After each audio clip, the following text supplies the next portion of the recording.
this year's World Economic Forum 2020 annual meeting will be action-oriented, according to the founder and executive chairman Klaus Schwab, a do shop, not a talk shop. Well, the forum just starting today in Davos, Switzerland, will focus on stakeholder capitalism and will tackle some other issues like income inequality, societal division, and the climate crisis. The forum is also taking place when trade tensions, geopolitical issues, and distrust of businesses have made many wonder what a gathering which includes more than 100 billionaires is likely to achieve. With us on Global Business Report is Oliver Caan, Head Communications World Economic Forum, to help us understand why this conference is different from others. Oliver, glad to have you join us. First, let's start with you giving us a perspective of what is meant by stakeholder capitalism. Break it down.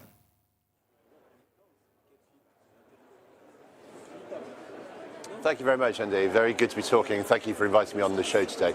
Look, stakeholder capitalism, it's a concept that is not new to us. We've been talking of this message of a fairer, kinder, more equitable capitalism since the 1970s when we were first established. You may or may not be aware, this is our 50th meeting. We have published back in 1973, the very first Davos Manifesto set out the idea that customers, communities, workers, everybody involved in the process. Now, this has been our mantra ever since. We've republished that manifesto this year because we believe the world is so vastly changed from the world that was human race inhabited 50 years ago.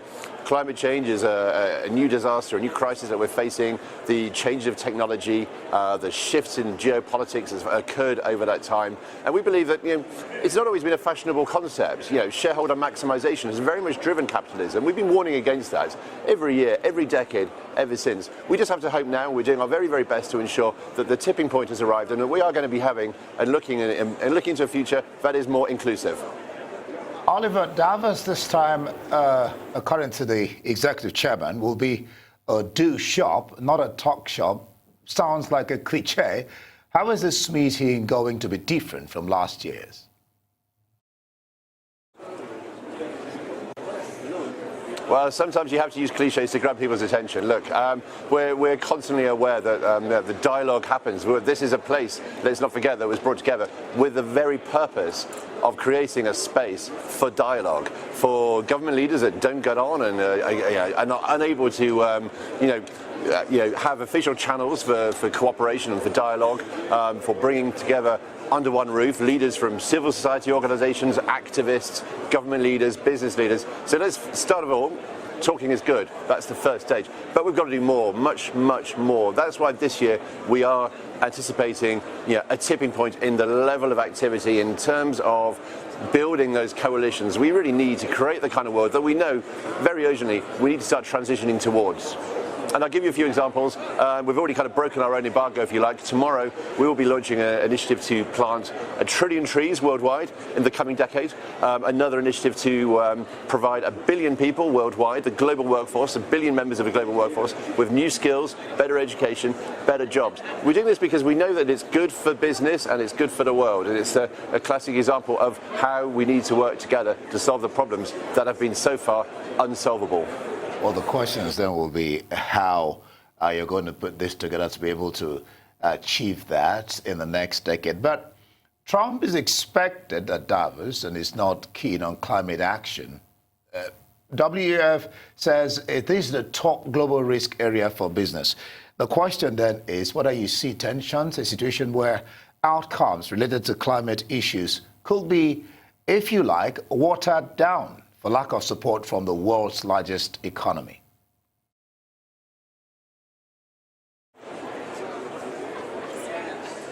So let me just pick up on that last point you made about the question of whether we will actually get that impact that you mentioned. I think let's just judge ourselves on that. We've seen already at the start of this year a number of corporate entities, Microsoft, BlackRock, the investment fund, Nestle, all make massive commitments. So these are our members and partners. These are their actions. What we're seeking to try to do is we're not trying to do anything new. What we're trying to do is help other people. Give them the support, give them the platform to get together. There's plenty of good practice over there. That's what we need. We just need a bit more coordination, cooperation, collaboration. Your second question, I believe I heard you right around the presence of the US here. Yeah. We need every global power in the world to get behind these problems. We talk about sustainability. We are not going to have a sustainable world unless we have a cohesive world. That is the purpose of our theme. We've seen in very many countries around the world in the past year great efforts to improve the climate that have failed or have struggled because the underlying tensions in society have not been solved. So for us, inequality is as big a problem as climate change. We can't fix them both in isolation. They've got to be fixed at the same time. Yeah, but the question really, let me just add that because you seem to have missed that particular one, so you can respond to it, is the question of Trump not liking, the whole world knows that he's not a fan of climate change. So are there going to be tensions? The outcomes, are they going to be tinkered with in such a way that it doesn't pique, the leader of the world's largest economy? That's the point I want you to, tackle, actually.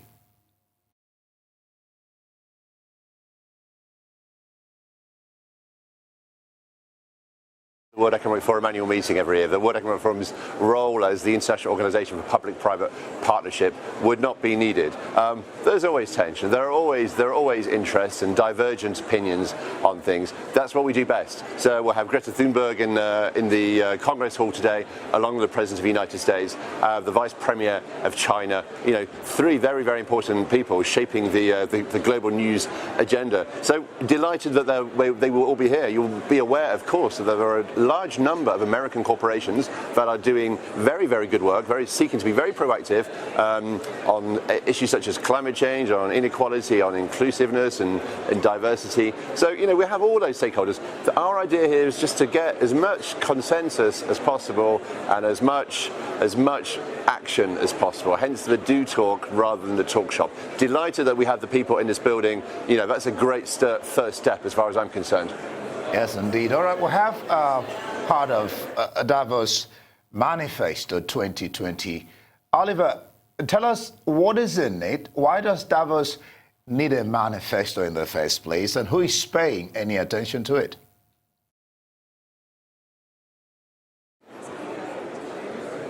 Well, I'd like everybody to pay attention to it. It's a short document, but it's a very important one. Look, this is why I think it's radical. The Davos Manifesto in 1973 was published at a time when shareholder maximization was the driving word.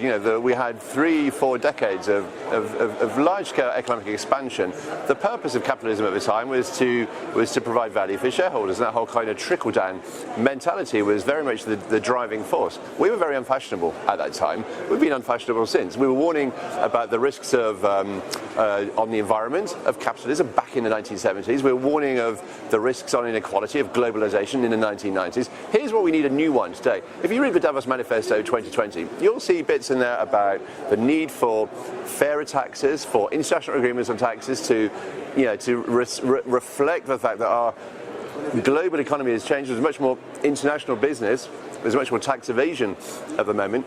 We talk about the need for executive pay to be linked to stakeholder value, not shareholder value. And again, this is an area of work that we'll be, hopefully publishing some progress in the next day or so. We have some guidelines that we hope will vastly simplify the ability for companies to measure themselves against sustainability metrics. These are the kind of updates that really are required. All right, Oliver, we can only wish you the best. Like Klaus Schwab said, the founder, creating a better world. We'll hope that indeed a better world will be created. Thank you, Oliver, for being part of this program.